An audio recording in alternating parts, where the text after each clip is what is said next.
Today, we're here to talk about Lucas and all of his oddities in Smash, because all things considered, this guy has had a very weird trajectory throughout pretty much every game that he's been in. You have a lot of characters in Smash who are consistently top tiers or consistently low tiers. Lucas is a character who consistently is very, very mediocre, and I just find that to be very interesting. This is a character I have some connection to because I did play him a lot in Smash 4. He was my very first main in Brawl, but I've always found him to be an oddball character. Before even talking about the gameplay, I think just talking about him in general is very interesting because Lucas is one of the few characters that you literally cannot play in the US. You cannot play his game in the United States because it just doesn't fucking exist. Mother 3 is not fucking real. The other character is Roy, but Roy has been essentially adopted into a lot of Fire Emblem stuff. Like, he's in Heroes very consistently. He like exists in modern day. Lucas does not. This guy just is not real. But he's still in Smash very consistently, and I find that very interesting. Regardless, on to the gameplay. Lucas changes a lot from every single game that he's in, but there are some things that stick with him throughout pretty much every game. Number one is the tether. Make that a bit smaller. This guy, the rope snake.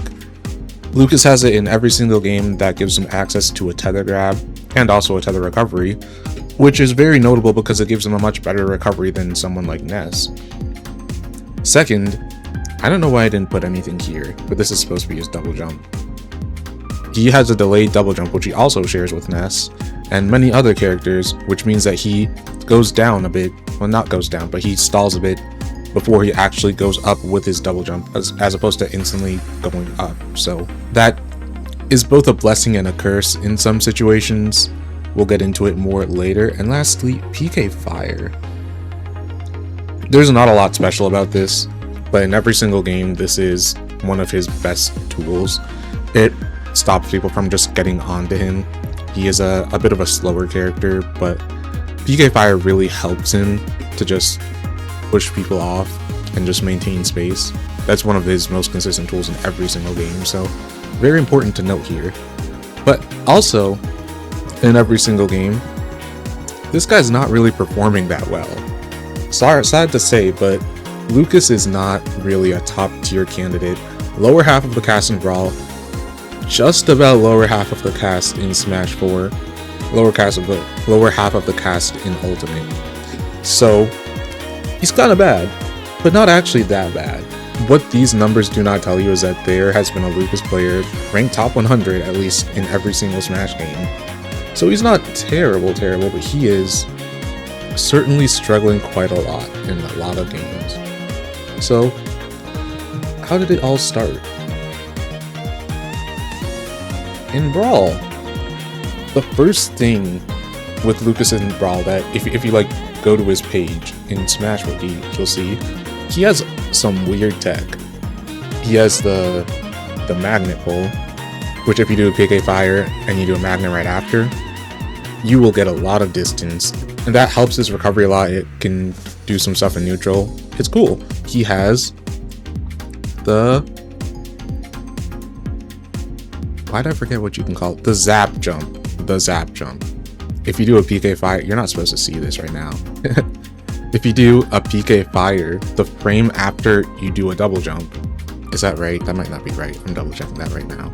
Yes, if you do a PK Fire one frame after you do his double jump, you'll get a zap jump, and that launches you way, way high up in the air, and it is mostly used for just chasing players down in advantage. Some cool tech to just flash at you. And his tether as well gives him a quite nice recovery in Brawl. So how does that add up to everything? He's not very good. I'm just gonna keep it frank. He's not very good.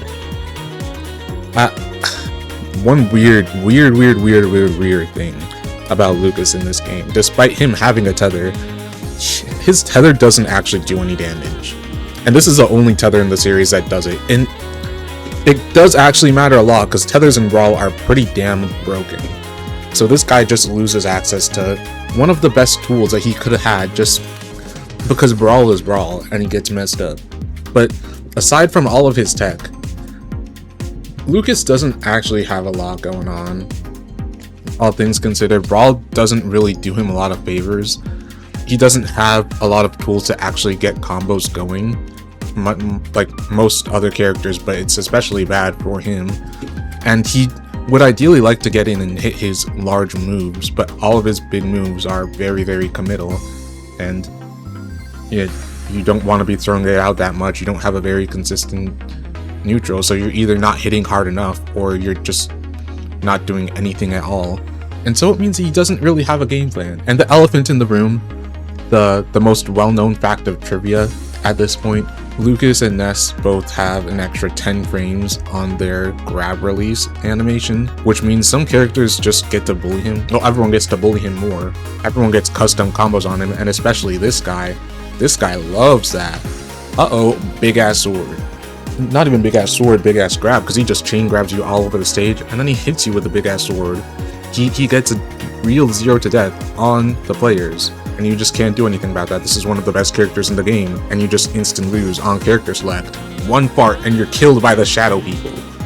It's quite devastating, but that is kind of just the unfortunate situation of Lucas and Brawl. He did actually have some very valuable players, notably Makos. Him and Pink Fresh were the only players to make top 100 with Lucas and Brawl, which is very impressive for a character who is kind of this incapable, unfortunately. But yeah, they both had a lot of strong results with Lucas throughout the game's lifespan. Makos wasn't even like a singles player for most of it, he was just playing doubles, which I find very entertaining. But Lucas and Brawl was a failed experiment. Sad to say. How would they do him up in Smash 4? Well, this guy gets big.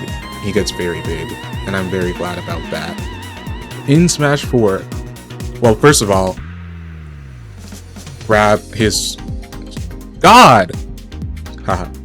Grab release timings are universal now, and so Lucas is not just instantly blown up by a lot of characters, which is quite amazing for the character. You can actually play the game and not get punished. Yippee! Now, because combos aren't just instantly invalidated like they were in Brawl, Lucas actually gets some setups, especially from down throw, which is very, very, very insane at setting up for pretty much everything in his kit. He can get a very nice footstool out of down throw that sets up for very early percents. He gets consistent mid-percent combos out of neutral air, out of forward air, back air. And very importantly, he has his very own down throw, up throw. Down throw, up air, like pretty much every character in this game does. But Lucas gets a lot of value from it too, because his other throws are also very potent kill throws. Back throw and up throw are some of the strongest throws of their type in the game, and Lucas can just mix that on top of having a very consistent kill confirm. So Lucas's grab game in Smash 4 was one of the most lethal out there, and guess what? His tether works now too, so he can actually consistently zone for what it's worth. He has his tether, he has PK Fire, he's actually a pretty threatening character in the right hands.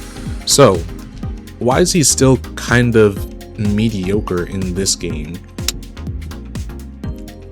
There's more big ass swords, and unfortunately, Cloud is kind of just Cloud. This character was almost designed in a lab to just mess with Lucas in every way possible. So Lucas's main weaknesses are that he just doesn't have a lot of range on his moves. He's not very... He doesn't have the best mobility. He's not that slow, but he really can get around, need be. And he's quite floaty, especially with his delayed double jump. And Cloud just takes advantage of every single one of these things. That's just the Cloud. He cannibalizes every single character that's not a high tier or higher. And it's not just Cloud that does it, but Cloud is one of the characters that really takes advantage of all of this. All of the top tiers pretty much punish him hard. Yet, he's still able to find some results over the years, namely Tahita. And Tahita is probably the best Lucas to ever push this character throughout Smash history. The only Lucas to actually make top 15 on a ranking 49, which is quite hilarious all things considered. But he had one season during Smash 4, the latter half of 2016, where he really popped off. I was able to top 8 at a major at Umabura, FAT? I'm checking that right now. Nope, Umabura SAT. He top 8'd that tournament, but right before that, he got a very nice 17th place at Super Smash Con 2016, one of the most stacked Smash 4 tournaments of all time. Getting a very clean upset onto Mars, I believe. Yes, Mars. But more importantly, he won doubles in that event with the GOAT, Goma, fuck, I can't even say that, Goma Mugitia. Yo, I can say that. I'm not even doing the YouTube thing where they pronounce the name wrong for no fucking reason. My bad. But he would get that dub with Goma, and after that, after those two tournaments, he would go on a bit of a dummy run for the rest of 2016, get this very nice 49th place, and you know, after this, people are thinking, maybe Lucas does have the sauce, maybe people can make it work with this character. And he never went to the United States after that again. And if you know anything about Smash 4, you need to be going to the United States in order to ever hit the top 50. So this was the only time he was ranked outside of the PGR 100, where he got a very clean 58th, very nice for someone who only went to the United States once. But hey, he was able to do it in that game, and at 2018 he would fully retire, so Lucas kind of fell off after a certain point, but he was always known as a character that could do it in Smash 4. This really was the game where Lucas had it going. And come Ultimate, things did not really turn up for this guy, unfortunately. They took his swag. Down throw got pretty much neutered. You can't really do anything that you used to before. Footstool combos don't exist in this game, or at least they're incredibly fake. And Lucas just did not have a lot coming into ult. Everything that he did in Smash 4 was basically gone. His grab is not doing the same things. He still has his PK fire and he can still kind of zone, but at the beginning of Ultimate, there are 70 something unique characters in the whole game, and Lucas really did not get a lot. He had a very nice buff to PK freeze that, you know, it drew some eyes at the beginning, but not a lot of people were playing Lucas, and I honestly, if you were playing Lucas, I'm gonna give you a very weird look, because why the fuck are you on this character? You're not doing good things. But he did not have a lot going for him in that first year. However, a massive discovery was made quite early on, and that is the double jump cancel Zair. So Lucas is able to revolutionize his tether for the first time ever, kinda, with this tech, and it's difficult to explain, but if you do a double jump in his air, you just fall back to the ground, and you have to do it on the exact same frame or it doesn't work. And it's quite tight to do consistently, but if you can do it consistently, he can just do anything he wants in pretty much any combo sequence. So this is kinda broken, but people weren't really using it early on because people weren't really using Lucas really early on, and it was seen as quite a niche tech. So when the pandemic rolled around and nobody's really doing anything, this character's this kind of revolution. Players are able to actually consistently perform the double jump cancels there, or at least consistently enough to actually like make use of it. So you see some results from Lucas, namely from Regalo at Super Smash Con 2022, the highest placing Lucas player in Ultimate to date. And this was quite a nice run, all things considered.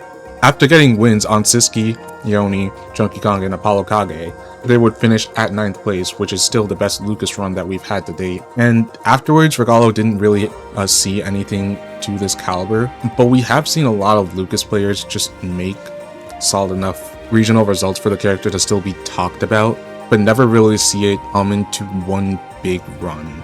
And so Lucas has been in this odd sort of spot where he is a character who can do it, and people see the glimpses of it every once in a while, but he's still one of the very, very few characters that has never been able to top 8 an Ultimate Major, and it's a very, very short list of characters. It's quite weird for a character who has this much offensive potential, but I do kind of believe that one day he will be able to break the mold, really have some amazing tournament result that everyone starts looking at like, hey, this Lucas guy can actually do it, huh?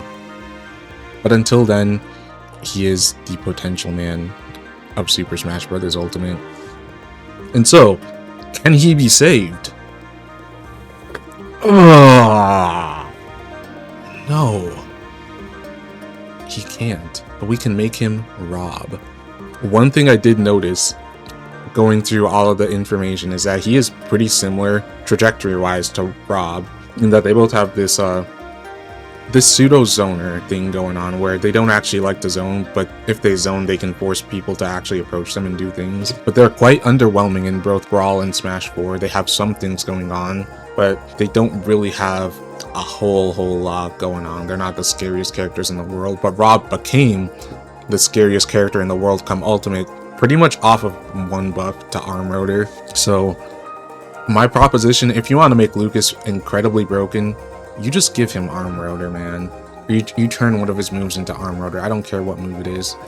Just make him that. But do you want Lucas to be that is the truest question.